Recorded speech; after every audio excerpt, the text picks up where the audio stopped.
हरिविजय भक्तिसार अध्याय 19 भावार्थ। श्रीकृष्णाचा निरोप घेऊन अक्रूर कंसाच्या दरबारात गेला आणि त्याने श्रीकृष्णाच्या आगमनाची वार्ता कंसाला सांगितली. श्रीकृष्णाने आतापर्यंत कोणकोणते पराक्रम केले, कोणकोणत्या राक्षसांना ठार मारले, ह्या सर्वाचे वर्णन कंसासमोर केले. अक्रूराने कंसाला सांगितले की कमळनाभ, कमळपत्राक्ष, पद्मोद्धव आणि विरूपाक्ष अशा सर्व साक्षी परमपुरुषाला श्रीकृष्णाला मी घेऊन आलो आहे. श्रीकृष्ण मथुरेत आला आहे हे ऐकून कंसाचे अंतःकरण दचकले. त्याची चित्तबुद्धी आणि त्याचे अहंकृत मन कृष्णमय झाले होते. त्याला सगळीकडे कृष्णच दिसत होता. आसनावर, भोवती असलेल्या शेवकामध्ये, स्नान करायच्या पाण्यात, अन्नात सगळीकडे त्याला कृष्णच दिसत होता. पिण्याच्या पाण्यात आणि विड्यातही त्याला श्रीकृष्णच दिसत होता. त्याला आरशातही श्रीकृष्णच दिसत होता. भूमी, पाणी, अग्नी, वायू आणि आकाश अशी सारीच ठिकाणे कृष्णाने व्यापलेली आहेत असे कंसाला वाटू लागले होते. परमद्वेषामुळे कंसाला कृष्ण ध्यान लागले होते. श्रीकृष्ण मथुरेजवळच्या उपवनात गवळी आणि नंद यांच्यासह उतरला होता. ती रात्र त्या सगळ्यांनी त्या उपवनातच व्यतीत केली. सकाळ झाल्यावर सगळे उठले. सगळ्यांनी आपली नित्यकर्मे पूर्ण केली. रामकृष्णही आपली सर्व नित्यकर्मे करून तयार झाले. त्यांनी आपली कमर कसली आणि गळ्यात पदकमुक्त हार घातले. त्यांच्या मुकुटात दिव्यरत्ने झळकत होती. त्यांनी बाहुभूषणे घातली होती आणि मनगटामध्ये वीरकंकणे घातली होती. 10ही बोटामध्ये अंगठ्या घातल्या होत्या. श्रीकृष्ण आणि बळीराम रथावर आरूढ झाले. रथामागे वाद्यांचा गजर करत गवळी चालले. श्रीकृष्णाने मथुरेमध्ये प्रवेश केला. त्याला राजगृहाची वस्त्रे धुवून नेणारा धोबी दिसला. श्रीकृष्णाने त्याच्याजवळ वस्त्रे मागितली. तेव्हा तो धोबी त्याला म्हणाला की तुला काय म्हणून मी वस्त्रे देऊ? गोकुळात तू गोरसाची चोरी करतोस, पण तुझी बळजोरी येथे मथुरेमध्ये चालणार नाही. तसे केलेस तर मी तुला जीवे मारीन. तू अनेक अन्याय केले आहेस, म्हणूनच तुला कंसाने इथे बोलावले आहे. धोब्याचे बोलणे ऐकून गोपाळांना नवल वाटले, पण कमळ खुडावे तसे त्या धोब्याचे शिर श्रीकृष्णाने खुडले. त्याच्याजवळची सर्व वस्त्रे गवळ्यांना वाटून टाकली. पुढे गेल्यावर श्रीकृष्णाला शिंपी भेटला. त्याचे नाम तंतुवाय होते. त्याने वस्त्रे आणून सावळ्या श्रीकृष्णाची मनोभावे पूजा केली. इतक्यात कंसाची कुब्जा दासी आली. ती कंसासाठी गंध घेऊन चालली होती. तिने श्रीकृष्णाला पाहिले. ती कुब्जा विद्रूप होती, पण तिने आपल्या मनात हरिरूपाची ओढ धरली होती. ही कुब्जा पूर्वाश्रमात कैकेयीची दासी मंथरा होती. त्या जन्मात ती रामाचा द्वेष करत होती. त्यावेळी रामाने तिला शाप दिला होता की तुझे सर्व अंग वक्र होईल. त्यावेळी ती श्रीरामाच्या पाया पडली आणि त्याची क्षमा मागून त्याच्याकडे वर मागितला. श्रीरामाने तिला सांगितले की कंसवधाकरता मी मथुरेत येईन, तेव्हा मी तुझा उद्धार करेन.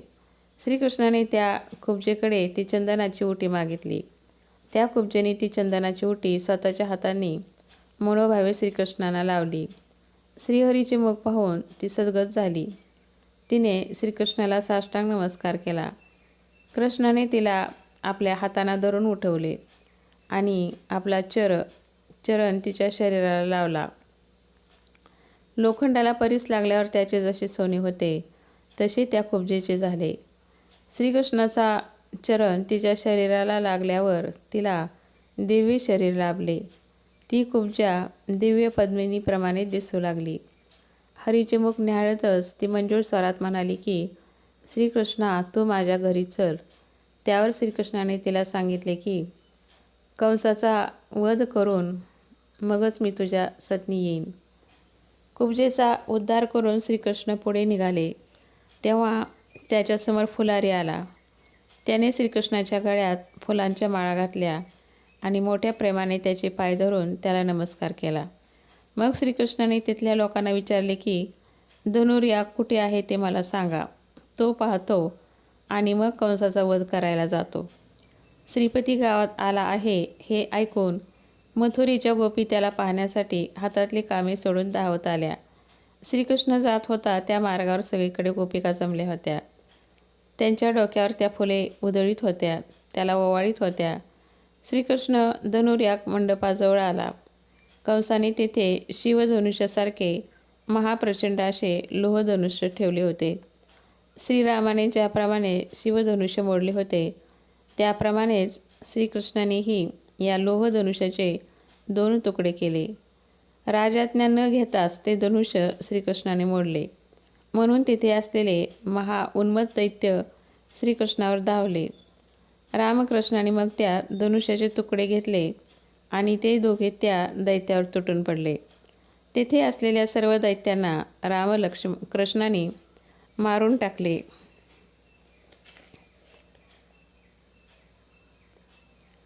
आणि ते मथुरेजवळच्या उपवनात परत निघून गेले. मथुरेत शिरल्यापासून श्रीकृष्णाने कोणाकोणाला मारले हे वृत्त कंसाला कळले. दुसऱ्या दिवशी सकाळी आपले सर्व नित्य नेम आवरून भोगींद्र आणि यादवेंद्र परत एकदा सज्ज झाले. ते रथावर आरूढ होऊन मथुरेकडे निघाले. त्यांच्या रथामागे गवळीही निघाले. ते प्रतापरुद्र राजमार्गावरून चालले आहेत हे हेरांनी कंसाला सांगितले. ते तुम्हाला भेटायलाच येत आहेत असे त्यांनी कंसाला सांगितले. कंसाने आज्ञा केली की त्यांच्या मार्गावर कुबलय हत्तीला सोडा. त्या हत्तीच्या पायातळी त्याला मारा. रस्त्यावर ठिकठिकाणी दैत्य उभे करा.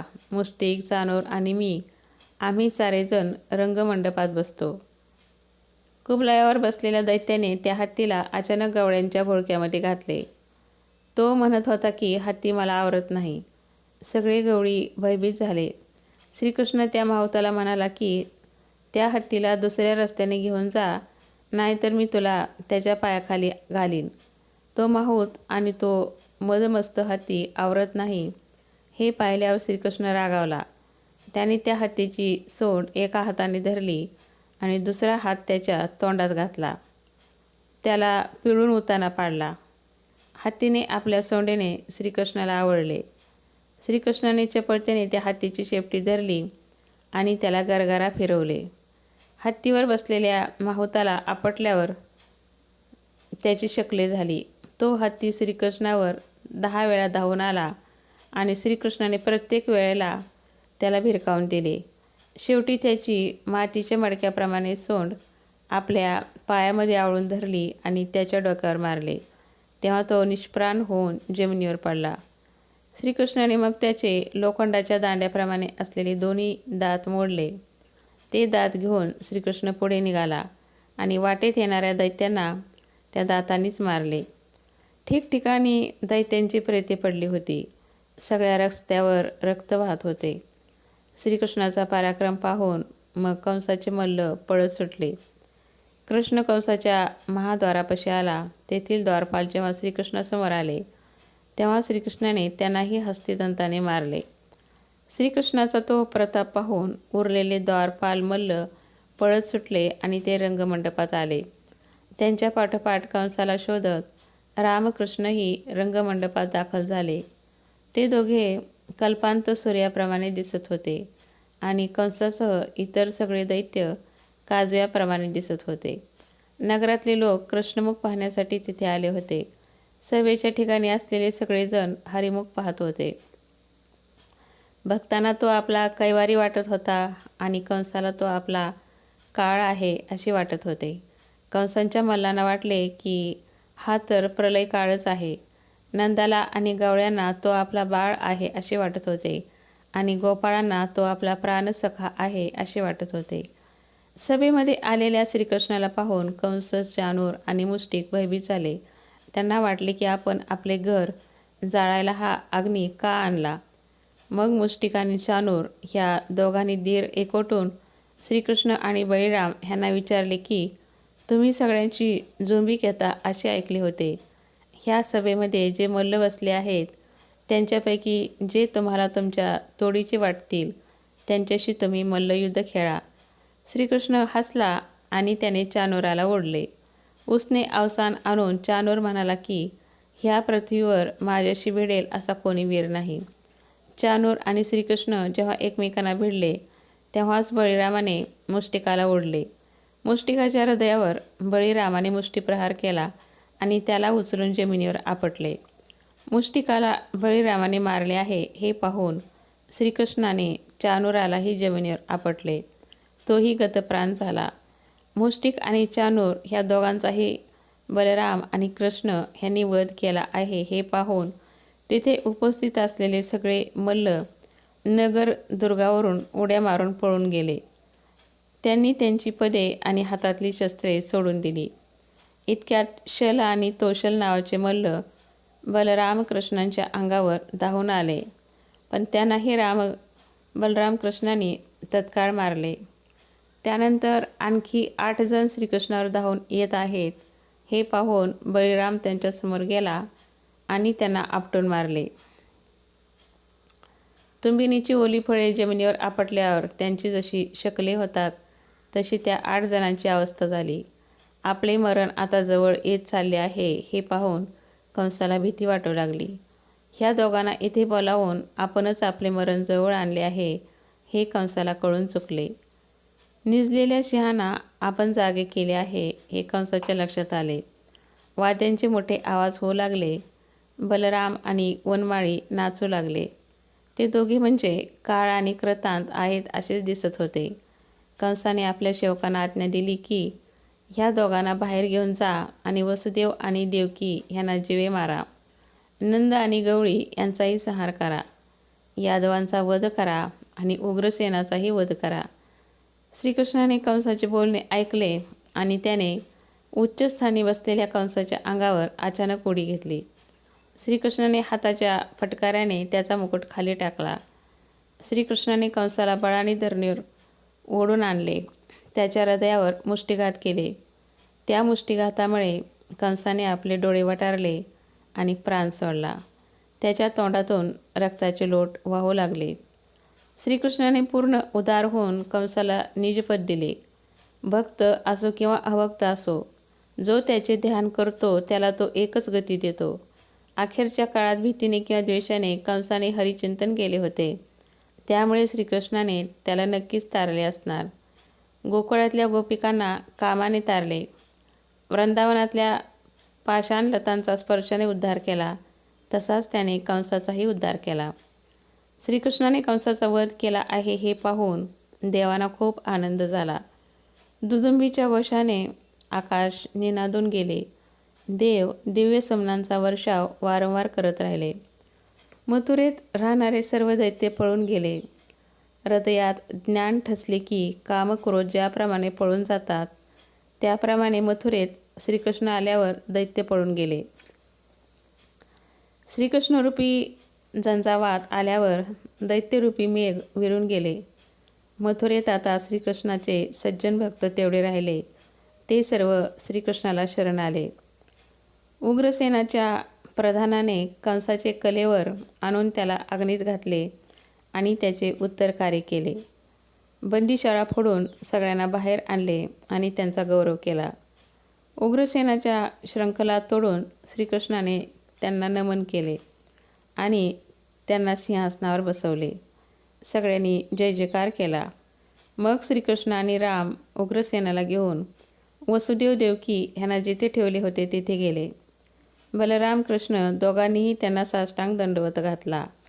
वसुदेव देवकी ह्यांना गहीवरून आले. देवकीने त्या दोघांना हृदयाशी धरले आणि ती स्फुंदून रडू लागली. ती श्रीकृष्णाचे मुख वारंवार न्याहाळत होती आणि त्याला आपल्या हृदयाशी धरत होती.